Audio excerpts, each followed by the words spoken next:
सुबह को जब मीरा का हस्बैंड उसके पास आता है तो वो उसके फोन पर मैसेज देखता है। उसे कुछ समझ नहीं आती कि डेविड कौन है और मीरा क्यों उससे बातें करती है। वहीं पर उसका बेटा भी इस बात को सोचता है कि उसकी मॉम इतना ज्यादा क्यों सो रही है। ग्वेन मीरा के घर के सारे काम क्या करती थी, फिर भी मीरा उसे गलत समझती थी, इसीलिए अब वो ग्वेन से माफी मांगती है। ग्वेन को अब ये लगने लगा था सभी उसे पसंद करते हैं। तभी मीरा के पास उसी आदमी का फिर से मैसेज आता है कि डेविड फ्रॉड है, जिसे पास बैठी ग्वेन ने भी पढ़ लिया था। मीरा किसी तरह खुद को ऑफिस जाने के लिए तैयार करती है और ऑफिस आ गई थी। वो अपनी दोस्त से मिलकर उसे बताती है कि मेरी ब्लड रिपोर्ट्स बिल्कुल ठीक आई हैं और ग्वेन ने सही कहा था, मुझे सिर्फ आराम की जरूरत है। उसकी दोस्त कहती है तुमसे एक बात कहूँ मैं, उस डॉक्टर को दिखाओ जिसका ग्वेन से कोई लेना देना ना हो। वो उस डॉक्टर को ना जानती हो। तभी उसे वहाँ पर एक मेल आती है जो डेविड की थी, जिसमें लिखा था वो आदमी जो मेरे बारे में तुम्हें मैसेज कर रहा है वो तुम्हें बदनाम करना चाहता है। तभी उसे उस आदमी की भी मेल आती है जो कह रहा था तुम्हारे बेटे की जान को खतरा है। ये दोनों मेल्स पढ़ने के बाद मीरा घर आ जाती है और बहुत ज्यादा परेशान भी थी। इस बारे में उसने ग्वेन को भी बता दिया था और कहती है उस आदमी से मिलने मैं शाम को कैफे में जाने वाली हूँ। ये सभी बातें मीरा का हस्बैंड भी सुन लेता है, जिसे अब लगने लगा था कि ग्वेन की बातें सच हैं। उसकी बीवी उसे धोखा दे रही है।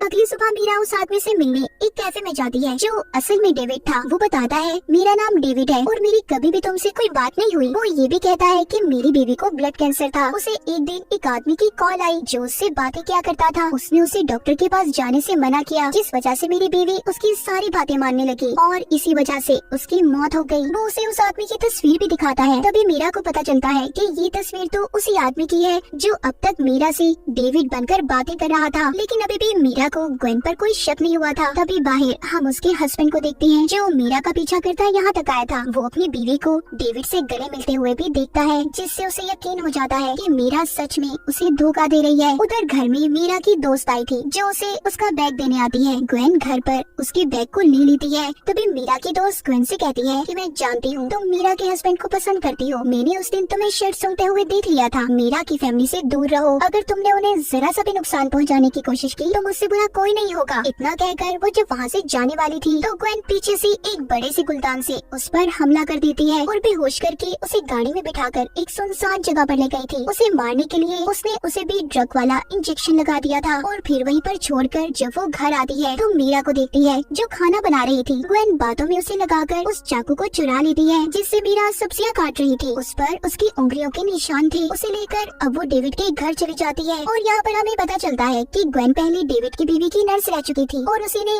आदमी बनकर उससे बातें की और डॉक्टर के ट्रीटमेंट को रोकने का भी कहा। यहाँ पर ग्वेन उसे चाकू से डेविड को भी मार देती है और उसके पास मीरा की खून को गिरा दिया था जो उसने उसके ब्लड टेस्ट के लिए लिया था, जिससे लगी कि डेविड का खून मीरा ने किया है। उस रात मीरा का हस्बैंड भी नशे की हालत में घर आता है क्योंकि वो अपनी बीवी की वजह से बहुत ज्यादा परेशान था। ग्वेन उसकी ये हालत देखकर उसके करीब आने की कोशिश करती है, मगर मीरा का हस्बैंड अभी भी अपनी बीवी के बारे में ही सोच रहा था। सुबह को मीरा जब नींद से उठती है तो वो मैसेज देखती है जो डेविड का था, जिसमें लिखा था कि मैं अपने लिटिल बॉय की वजह से सो नहीं सका। तभी मीरा की नजर उस बोतल पर पड़ती है जो उसके हाथ में थी, जिस पर लिखा हुआ था लिटिल बॉय, जो ग्वेन ने लिखा था। उसे याद आता है कि डेविड और ग्वेन हमेशा लिटिल बॉय लफ्ज इस्तेमाल करते हैं। वो उस बोतल के पानी को जब फेंकने जाती है जो उसे ग्वेन ने दिया था, उसमें उसे पानी में मिला हुआ कुछ पाउडर सा महसूस होता है। यहाँ पर मीरा को ये बात समझ आ गई थी कि ग्वेन उसको पानी में कुछ मिला कर देती है जिससे उसे नींद आया करती थी। इसके बाद मीरा अब ग्वेन के कमरे में जाती है जहाँ पर उसे एक किताब मिली थी जिसमें जहरीली दवाइयों के बारे में लिखा हुआ था। उसे बेड के नीचे से भी बहुत सी जहरीली दवाइयाँ मिलती हैं। इसी दौरान वो देखती है कि ग्वेन घर पर आ गई थी। मीरा जब दरवाजा खोलती है तो ग्वेन समझ जाती है कि उसने बोतल से पानी नहीं पिया, जिस वजह से वो अब तक जाग रही थी। इसीलिए वो दोबारा से दवाई मिला पानी देकर कहती है इसे पी लो और आराम करो। वो मीरा के बेटे को साथ लेकर हॉस्पिटल चली गई थी जहाँ पर वो उसकी थेरेपी करवाया करती थी। मीरा अपने बेटे को रोकना चाहती थी मगर वो नहीं रुकता और ग्वेन के साथ चला गया था। ग्वेन और अपने बेटे के जाने के बाद वो फिर से ग्वेन के कमरे में जाती है और वीडियो बनाने लगती है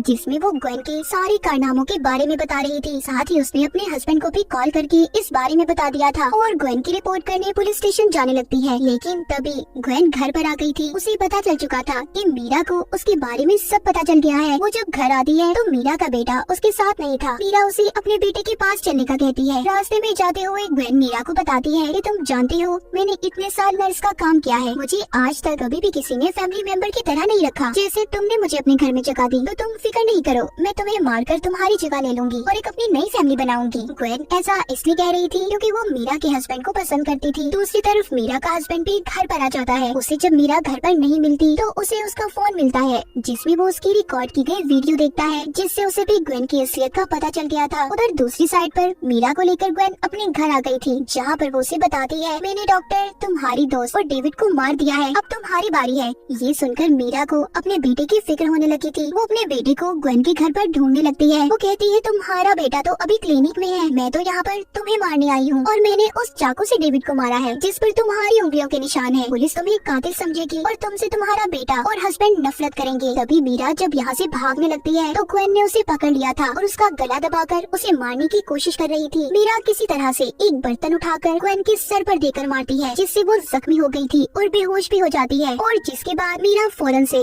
अपने घर की तरफ निकल गई थी। कहानी के आखिर में हमें मीरा, उसका हस्बैंड और बेटा दिखाया जाता है जो फिर से एक खुशहाल जिंदगी गुजारने लगे थे। वहीं पर ग्वेन को इतने सारे खून करने के जुर्म में सजा हो गई थी। तो देख